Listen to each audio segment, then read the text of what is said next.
Film की शुरुआत में हमें एक बीच को दिखाया जाता है और वहीं हम सैमी नाम के एक ओल्ड सी टर्टल को देखते हैं जो आज बहुत खुश होता है क्योंकि जल्द ही वो ग्रैंडपा बनने वाला था। वो अपनी कहानी बताता है कि उसका जन्म आज से 50 साल पहले इसी बीच पर हुआ था जब ये बीच डेजर्टेड हुआ करता था और वहाँ सिर्फ सी टर्टल्स ही नजर आया करते थे।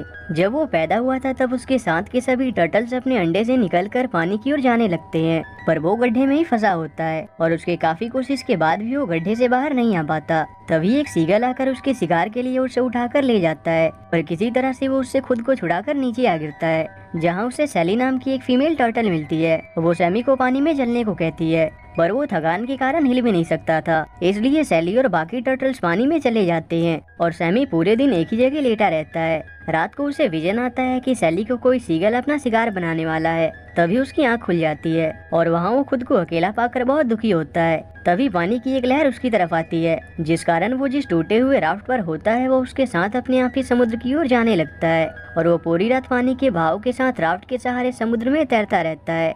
अगले दिन जब वो राफ्ट से उतरकर समुद्र में जाने की हिम्मत कर रहा होता है तभी वहाँ 3 बड़े सी टर्टल्स आ जाते हैं। उन्हें जब पता चलता है कि सैमी का जन्म कल ही हुआ है तब उनमें से 2 टर्टल्स उसे छोटा समझकर उसे डराने की कोशिश करते हैं और उससे कहते हैं कि ओशन के अंदर उसे बहुत से खुखार क्रीचर्स मिलेंगे जो उसका शिकार करने के लिए बेताब हैं। सैमी ये सुनकर बहुत डरने लगता है, पर उन्हीं में से एक समझदार टर्टल उसे समझाती है कि उसे किसी की बातों में नहीं आना चाहिए और अपने मन की बातों को सुनकर बिना डरे आगे बढ़ते रहना चाहिए। और इसके बाद वो उसे गुड लक बोलकर वहाँ से चले जाते हैं। सैमी उनकी बात मानकर पानी के अंदर जाने की हिम्मत करता है, पर तभी एक पिराना उस पर हमला करने की कोशिश करता है, इसलिए सैमी इससे बहुत घबरा जाता है और नीचे देखने पर उसे समुद्र में बहुत अलग अलग तरह के क्रीचर्स नजर आते हैं, इसलिए वो डर के अपने राफ्ट पर ही बैठा रहता है। वहीं हम रे नाम के एक और छोटे सी टर्टल को देखते हैं जो खुद भी सैमी की तरह अकेला होता है और वहाँ के बाकी सी टर्टल्स की ग्रुप के साथ ज्वाइन होने की कोशिश करता है, पर सभी उसे भगा देते हैं और तभी वहाँ वो सैमी से मिलता है। वो दोनों एक दूसरे को इंट्रोड्यूस करते हैं और बात के दौरान उन्हें पता चलता है कि वो दोनों सेम बीच पर सेम डे ही पैदा हुए थे। ये जानकर दोनों बहुत खुश होते हैं और एक दूसरे को भाई मानने लगते हैं। इसके बाद से वो दोनों एक साथ ही रहने लगते हैं और इस दौरान ही वो पहली बार साथ में समुद्र के अंदर जाते हैं जहाँ के खूबसूरत नज़ारों को देखकर उन्हें बहुत अच्छा लगता है और वो दोनों वहाँ एक साथ बहुत एंजॉय करते हैं और समुद्र के अलग अलग क्रीचर्स को एक्सप्लोर करते हैं और इसी तरह से दिन बीतता रहता है और अब वो पहले से बहुत बड़े हो चुके थे। एक दिन रे सैमी से बात करने के दौरान उससे कहता है कि अब हम बड़े हो चुके हैं और हम दोनों को अपनी पार्टनर्स ढूंढ लेनी चाहिए जिसके साथ हम अपनी आगे की लाइफ गुजार सके। रे सैमी से ये भी पूछता है कि उसे किस टाइप की पार्टनर पसंद है। तब रे के बहुत इंसिस्ट करने पर सैमी उसे सैली के बारे में बताता है जिसे वो बचपन में देखते ही पसंद करने लगा था और साथ ही उसने सैली की जान भी बचाई थी। सैमी की बात सुनकर रे उससे कहता है कि वो वाकई तुम्हारे लिए अच्छी पार्टनर हो सकती है और ये ओशन बहुत ही छोटा है, एक न एक दिन तुम जरूर एक दूसरे को मिल ही जाओगे। समय के साथ सैमी और रे की दोस्ती और भी गहरी होती जाती है और सैमी अक्सर ही सैली को याद किया करता था। एक दिन रे सैमी को चीयर करने के लिए उसे अपने ऑक्टोपस दोस्त के पास ले जाता है जहाँ वो दोनों ऑक्टोपस के टेंटिकल्स पर राइड करके बहुत एंजॉय करते हैं, पर तभी अचानक कहीं से समुद्र में क्रूड ऑयल मिलना शुरू हो जाता है और सैमी और रे को कोई आइडिया नहीं होता कि आखिर ये क्या हो सकता है। उस ऑयल से समुद्र में बहुत नुकसान होता है जिससे वहाँ के रहने वाले जीवों को भी खतरा था। सैमी और रे ये देखकर बहुत दुखी होते हैं और ऊपर आने पर उन्हें पता चलता है कि असल में वहाँ ऑयल से भरा एक शिप पलट चुका था जिस कारण उसमें मौजूद ऑयल समुद्र में भी आ चुका था। रे और सैमी का ह्यूमन के साथ ये पहला एनकाउंटर था और इसी के साथ ही उन दोनों का बुरा वक्त भी शुरू हो जाता है।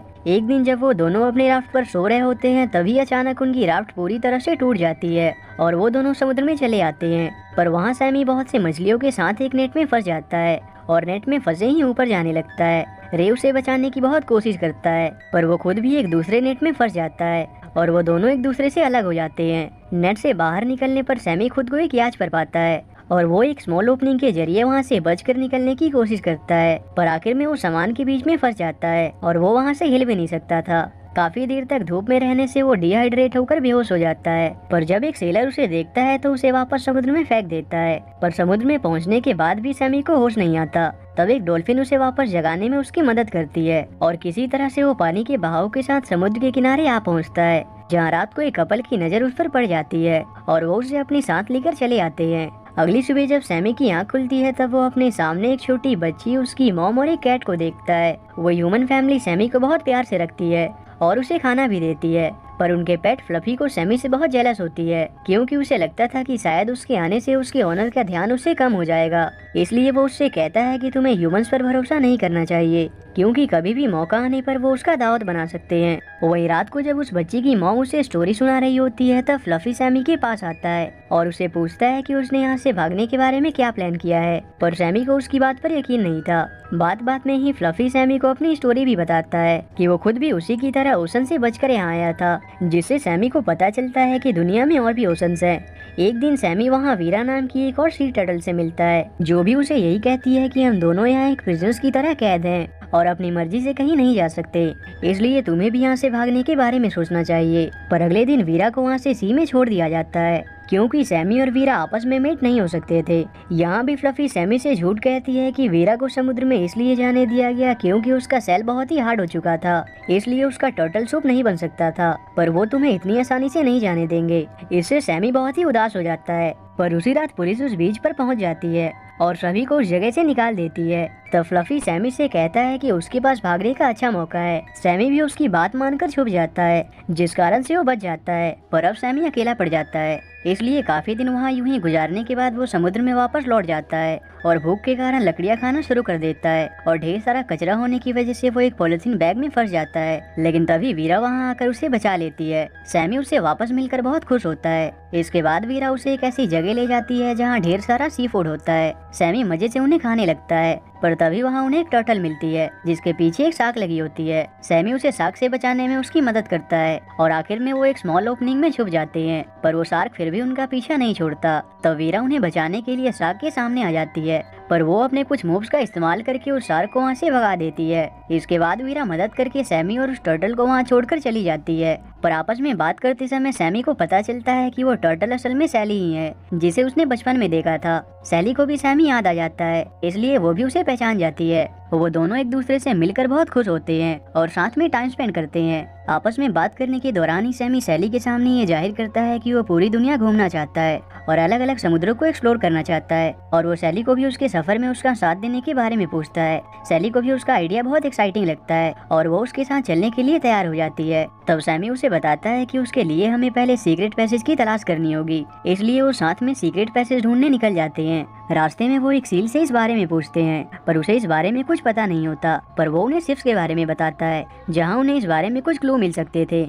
और वो तैरते हुए एक शिप पोर्ट तक पहुंचते हैं, पर वहाँ उन्हें कुछ नहीं मिलता। तब वो और आगे की सफर पर निकल जाते हैं और तैरते हुए फ्रेश वाटर में पहुंच जाते हैं, जहाँ उन्हें बहुत अलग और खतरनाक तरह के क्रीचर्स देखने को मिलते हैं। और वहीं पिराना की एक झुंड उन्हें घेर लेती है, पर उनके शिकार करने से पहले ही एक ईगल सैमी को पकड़ लेता है और अपने घोंसले में ले आता है। पर वहाँ की ऊंचाई से सैमी को एक शिप नजर आता है, पर उतने में वो पेड़ टूटकर नीचे आ गिरता है और वो सैली से वापस मिल जाता है। इसके बाद सैमी और सैली उस शिप का पीछा करते हुए उसके करीब पहुंच जाते हैं, पर वहाँ एक इंसिडेंट से सैली सैमी से अलग हो जाती है और काफी कोशिश के बाद भी सैमी उसे ढूंढ नहीं पाता, और इसी के साथ वो अपने मिशन में भी नाकामयाब रहता है। सैली के जाने के बाद सैमी बहुत उदास हो जाता है, पर तब उसे एक ओल्ड टर्टल कपल मिलते हैं। वो उसे एक टर्टल के बारे में बताते हैं जिसके सेल पर शार्क बाइट का निशान होता है। इससे सैमी समझ जाता है कि वो सैली की ही बात कर रहे हैं, और वो ये जानकर बहुत खुश होता है कि वो अब भी जीवित है। वो उसकी तलाश में काफी दिनों तक यूं ही लगा रहता है, पर उसके बावजूद भी वो सैली को ढूंढ नहीं पाता, और इसी तरह से वो अंटार्कटिक तक भी पहुंच जाता है, जहां वो ठंड से बहुत कांप रहा होता है। उसकी हालत देखकर वहां से गुजर रहे इकोलॉजिस्ट की एक टीम उसे पकड़ लेती है और वो उसकी मदद के लिए उसे अपने लैब में ले आते हैं। और वहाँ फॉर्चुनेटली सैमी को सैली दिखाई पड़ती है। वो उससे मिलने की बहुत कोशिश करता है, पर कोई भी उसकी बात को समझ नहीं पाता, और वो सैमी को रेस्क्यू सेंटर लाते हैं। वहाँ किस्मत से सैमी को फ्लफी नाम की वही कैट मिल जाती है। वो फ्लफी से उसे यहाँ से बाहर निकालने में उसकी मदद मांगता है, पर तभी उसकी लेडी ओनर भी वहाँ आ जाती है। वो सैमी को देखते ही पहचान जाती है और उसकी क्यूरियोसिटी को देखकर उसे वहाँ से रिलीज कर देती है। वहाँ से जाते समय उसे 2 टर्टल मिलते हैं जो उसे एक टर्टल को ट्रैप से निकालने में उसकी मदद मांगते हैं। और जब सैमी वहाँ पहुँचता है तो देखता है असल में वो टर्टल उसका पुराना दोस्त रे ही था। वो दोनों एक दूसरे को वापस देखकर बहुत ज्यादा खुश होते हैं। इसके बाद थोड़ी हेल्प के बाद रे उस ट्रैप से रिहा हो जाता है। फिर सैमी रे को अपनी सारी कहानी बता देता है। सैली के लिए सैमी को इतना चिंतित देखकर रे उसे ऐसी जगह ले जाता है जहाँ वो रहा करता था। वहाँ सैमी रे की पार्टनर रीटा से भी मिलता है। वहाँ बात करने के दौरान सैमी उसे सैली के बारे में बता देता है। तब रीटा उससे कहती है कि उसने उसे यहीं थोड़ी देर पहले देखा था, असल में वो वहीं रहने लगी थी। पर तब वहाँ वो देखता है सैली किसी दूसरे टर्टल के साथ होती है। ये देखकर उसे लगता है कि सैली ने अपना मेट ढूंढ लिया है, इसलिए वो उसे मिलने भी नहीं जाता और उदास होकर रीटा और रे के पास आ जाता है और उन्हें भी ये बात बता देता है। पर वहाँ सैमी को पता चलता है कि जिस टर्टल को उसने सैली के साथ देखा था वो रॉबी था, जो अक्सर किसी भी टर्टल को देखकर उसे फ्लर्ट करने लगता था और सैली के साथ भी वो बस फ्लर्ट ही कर रहा था। ये जानकर सैमी को बहुत खुशी होती है और वो भागकर सैली से मिलने जाता है, जहाँ एक शार्क उसके पीछे लगा होता है। सैमी उसे शार्क से बचा लेता है और इस तरह से आखिर में सैमी और सैली का रियूनियन हो जाता है और वो दोनों एक दूसरे के मीट बन जाते हैं। और इसके बाद से स्टोरी वापस से प्रेजेंट में आती है, जहाँ सभी बेबी टर्टल्स अपने अंडे से बाहर आ चुके थे और रे और सैमी उन्हें रोड क्रॉस करवा रहे होते हैं। पर उन्हीं में से एक टर्टल सैमी से मदद मांगता है। ये देखकर उसे अपना बचपन याद आ जाता है। वो खुशी से उसे गड्ढे से बाहर निकाल देता है और वो बेबी टर्टल पानी की ओर जाने लगता है। और इसी के साथ ही ये मूवी यहीं एंड हो जाती है।